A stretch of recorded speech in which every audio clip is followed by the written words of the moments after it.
Estamos de volta com o TV Fevale Notícias e para tratar agora de um assunto não muito bom para a saúde do nosso estado. Desde janeiro, os hospitais filantrópicos de todo o Rio Grande do Sul não recebem o repasse da verba do cofinanciamento. Ao todo, são 190 cidades gaúchas que só possuem um hospital nos municípios e justamente filantrópicos. Sem essa verba, o atendimento certamente será prejudicado. E para a gente saber como está a situação dos hospitais filantrópicos aqui na região do Vale dos Sinos, nós convidamos até o estúdio da TV Fevale a Elita Hermann, que é presidente do Sindicato dos Hospitais Filantrópicos do Vale dos Sinos. Obrigado pela participação. Atendimento está sendo prejudicado mesmo? Já começou a ser prejudicado? Como é que está o caixa, o fluxo financeiro dos hospitais? Elita, boa noite. Boa noite. Bom, realmente nós estamos sem receber este recurso do cofinanciamento desde janeiro, então realmente já estamos sentindo hoje no fluxo de caixa dos hospitais. Vínhamos trabalhando junto ao governo do estado, tentando buscar junto ao governo do estado para que não reduzisse esse recurso. Fizemos vários movimentos, primeiramente nos nossos municípios.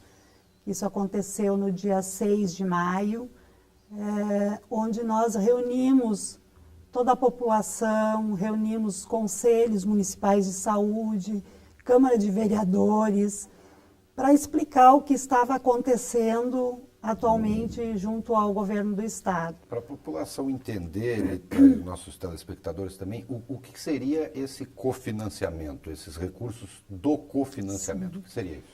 Esses recursos são recursos que nós conseguimos conquistar.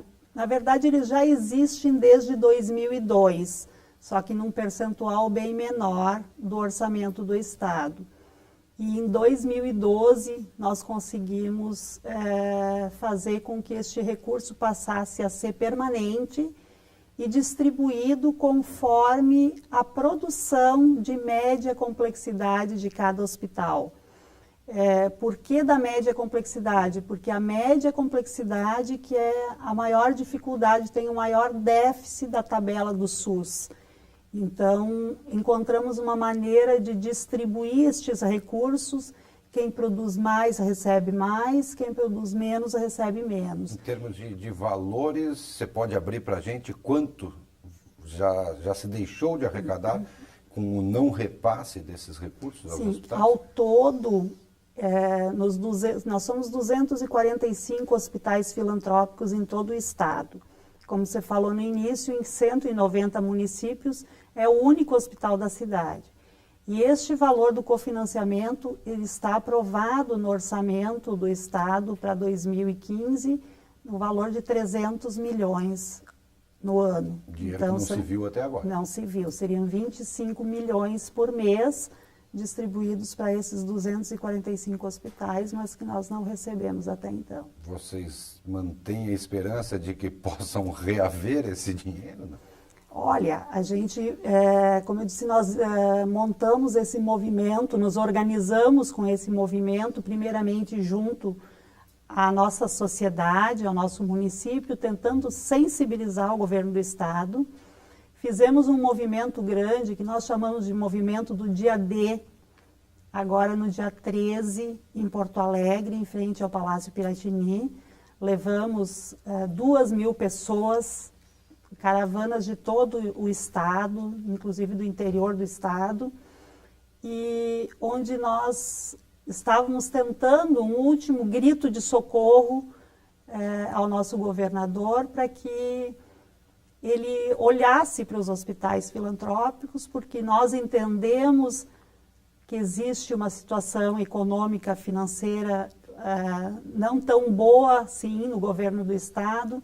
Entendemos que tem que haver cortes, mas a gente sabe que na saúde, a saúde deve ser considerada uma prioridade e não tem como a gente manter os mesmos serviços nos nossos hospitais sem este recurso. Isso eu ia lhe perguntar, né, do serviço, basicamente, claro, o atendimento, né? A saúde não é um brinquedo barato. Exatamente. Né? Ela custa e muito dinheiro por equipamentos, por maquinários que são são muito caros. Como é que está o atendimento hoje, já 5 meses sem receber esses recursos? Já se sente uma queda na qualidade desses atendimentos? Já pode ser perceptível isso? Ou ainda consegue-se fazer um jogo de cintura? Né?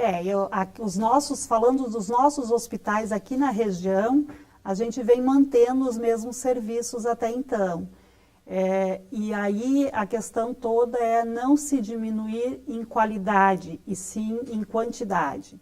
O que nós vamos nos obrigar a fazer caso não se consiga mais esse recurso, realmente se tenha uma negativa do governo do estado de que ele não vai repassar, aí nós temos que voltar para dentro das nossas casas, fazer o nosso tema de casa e fechar leitos, reduzir serviços, reduzir cirurgias, enfim, reduzir o quadro de pessoal para adequar o nosso orçamento à nossa realidade sem esse recurso do governo do estado. Certo. E como é que estão as tratativas justamente com o governo do estado?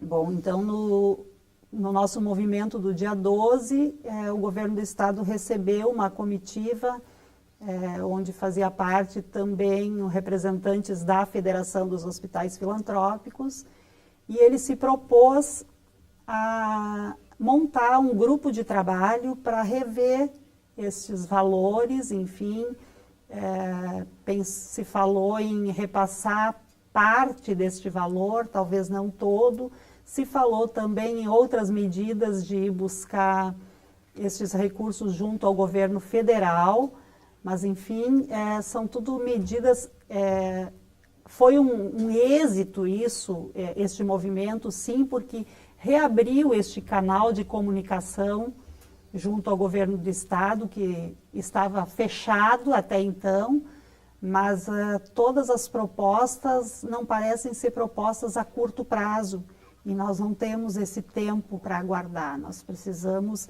de recursos imediatos ou temos que cortar serviços nos nossos hospitais. Certo. A senhora falou que, por enquanto, ainda se conseguiu manter, pelo menos aqui na região do Vale dos Sinos, ainda conseguiu se manter o padrão de atendimento até então dado à população da região. A senhora tem notícias de outras regiões do estado, se já estão havendo cortes em atendimentos, já estão havendo fechamento de vagas nesses hospitais, numa situação que seja pior? A gente ouviu em alguns hospitais do interior, Bento Gonçalves, Lajeado, em vários hospitais do interior que já estão fechando, reduzindo leitos e reduzindo o número de internações. A própria Santa Casa de Porto Alegre anunciou a redução de 118 leitos, que seria uma medida que seria tomada caso nós não recebêssemos esse recurso. Em termos de atendimento aqui na região do Vale dos Sinos, os hospitais filantrópicos são os que mais recebem a população?